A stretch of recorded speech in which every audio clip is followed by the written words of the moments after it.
5 বছরের সংসারের জীবনে সংসারের প্রত্যেকটা জিনিসের প্রতি এত মায়া, নিজের শরীরের যত্ন না নিলেও সংসারের প্রত্যেকটা জিনিস প্রতিদিন যত্ন নেই। সংসার শুরুর জীবনে যে জিনিসগুলো করা হয় সেই জিনিসগুলোর প্রতি আসলে বেশি মায়া। সো হ্যালো এভরিওয়ান, আসসালামু আলাইকুম, ওয়েলকাম জানাচ্ছি আপনাদের আমার নতুন একটা ডেইলি ব্লগে। সকালটা শুরু করেছিলাম শখের গাছগুলোকে সুন্দর করে পরিষ্কার করতে করতে। গাছগুলোর পাতা একটু পরিষ্কার করছিলাম, আর গাছগুলোতে দেখেন কতগুলো গোলাপ ফুটেছে আর অনেকগুলো কলিও আছে।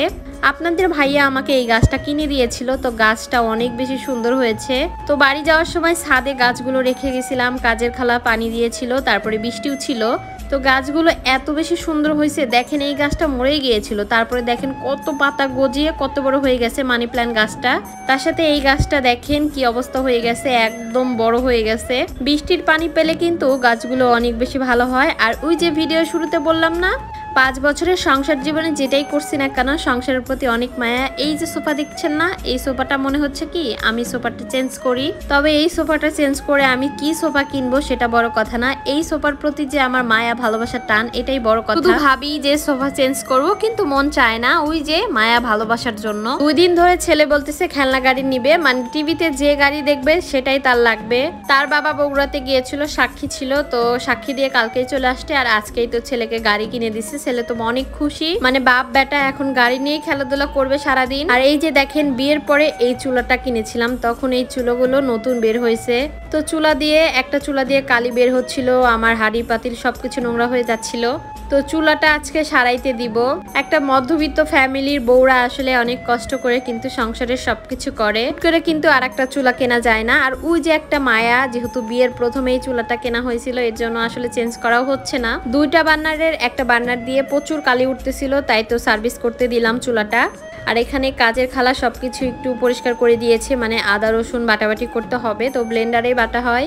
আগে যখন কাজের খালা ছিল উনি পাটায় পিষে দিত, ওইটা বেশি মজা লাগে, কিন্তু ব্লেন্ডারের বাটাবাটি আসলে তেমন ভালো লাগে না। তবু কি করার, একা মানুষ, সংসারের সব কাজ যদি একা হাতে এভাবে করতে হয়, আর বাটাবাটি করতে গেলে কিন্তু পাটায় অনেক সময়ের ব্যাপার, এর জন্যই তো ব্লেন্ডারেই বেটে নিলাম। ঘরে বসে যারা মাসে 30 থেকে 40 হাজার টাকা আর্নিং করতে চান, তারা কিন্তু আমাদের 7 দিনের মনিটাইজেশনের কোর্স করতে পারেন। কোর্সের মাধ্যমে কিন্তু পেজ সম্পর্কে সবকিছু জানতে পারবেন, এমনকি প্রফেশনাল ভাবে ভিডিও এডিট করা থেকে শুরু করে সবকিছু শিখতে পারবেন। তো যারা করতে চান তারা কিন্তু আমাদের পেজে ইনবক্স করবেন, অবশ্যই কিন্তু আপনাদের মেইন আইডি দিয়ে ইনবক্স করতে হবে, তাহলেই কিন্তু বিস্তারিত জানতে পারবেন। তো এই যে আমার বাটাবাটি করা শেষ, যেহেতু 10-12 দিনের মতো থাকবে ফ্রিজে, ডিপ ফ্রিজে, এর জন্য আমি একটু হালকা লবণ দিয়ে দিলাম, আর সাথে সরিষার তেলও দিয়ে দিলাম। এই যে সরিষার তেলে যে একটা ঝাঁজ, তারপর লবণ, এতে কিন্তু দেখা যায় যে ডিপ ফ্রিজ থেকে বের করার সাথে সাথে একটু নরম হয়ে যায়, সাথে সাথেই কিন্তু দেখবেন মানে 1-2 মিনিট লাগবে। তার সাথে সাথে বাটাবাটির স্বাদটাও নষ্ট হয় না। আর সরিষার তেলটা আমার শ্বশুর বাড়ি থেকে আনা হয়েছিল, অনেক বেশি ঝাঁজ বের হচ্ছিল, একদম দেশি সরিষার তেল, আসলে দেশি বলতেছি খাঁটি সরিষার তেল। এই তো আমার কিন্তু বক্স করা হয়ে গেছে, এখন আমি ডিপ ফ্রিজে রেখে দিব। রান্না করার 5-6 মিনিট আগে বের করলে কিন্তু হয়ে যায়। আর এখানে রান্নাটাও করে নিচ্ছি, যেহেতু আজকে গ্যাসের চুলাটা নাই, সার্ভিসিং এ দিয়েছি, তো কারেন্টের একটা চুলা ছিল, এখানেই রান্না করে নিচ্ছি। আর আজকে বেশি রান্নাও করবো না এর জন্য। তো এখানে বড় একটা পোয়া মাছ আনা হয়েছিল, এটাই রান্না করলাম, তার সাথে বাচ্চার জন্য রান্না করতেছি পোয়া মাছই। সকালের বেলায় অনেক রান্না করছি, মানে 2 দিনে যেন আমার একটু কম কম রান্না করা লাগে, গরুর মাংস, ডাল টাল এগুলো রান্না করে নিয়েছি। আর এই যে রান্না বান্না শেষ করতে আমি সবকিছু কিন্তু সুন্দর করে পরিষ্কার করেও নিয়েছি। আমি রান্না করতে করতেই কিন্তু রান্নাঘরটাও পরিষ্কার করি আসলে।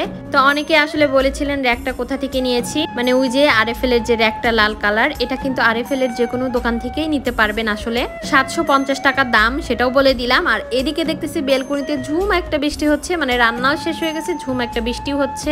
তো বৃষ্টি দেখে মনে হচ্ছিল ছাদে যে একটু ভিজি, কিন্তু আপনাদের ভাইয়ার পারমিশন পেলাম না, মানে সে বলতেছে জ্বর আসবে। তো যাই হোক, হাত দিয়ে একটু বৃষ্টি ধরলাম। আর এদিকে দেখতেছি বাচ্চারা কি সুন্দর গোসল করতেছে, ছোট্টবেলার কথা মনে পড়ে গেল। আর দেখেন ওই বাসার ছাদে সব কাপড় ভিজে শেষ, কিন্তু তাদের খেয়ালই নাই। তো যাই হোক, আজকের এই ভিডিওটা কিন্তু এ পর্যন্তই। সবাই অনেক বেশি ভালো থাকবেন, সুস্থ থাকবেন। আল্লাহ হাফেজ, এন্ড থ্যাঙ্কস ফর ওয়াচিং।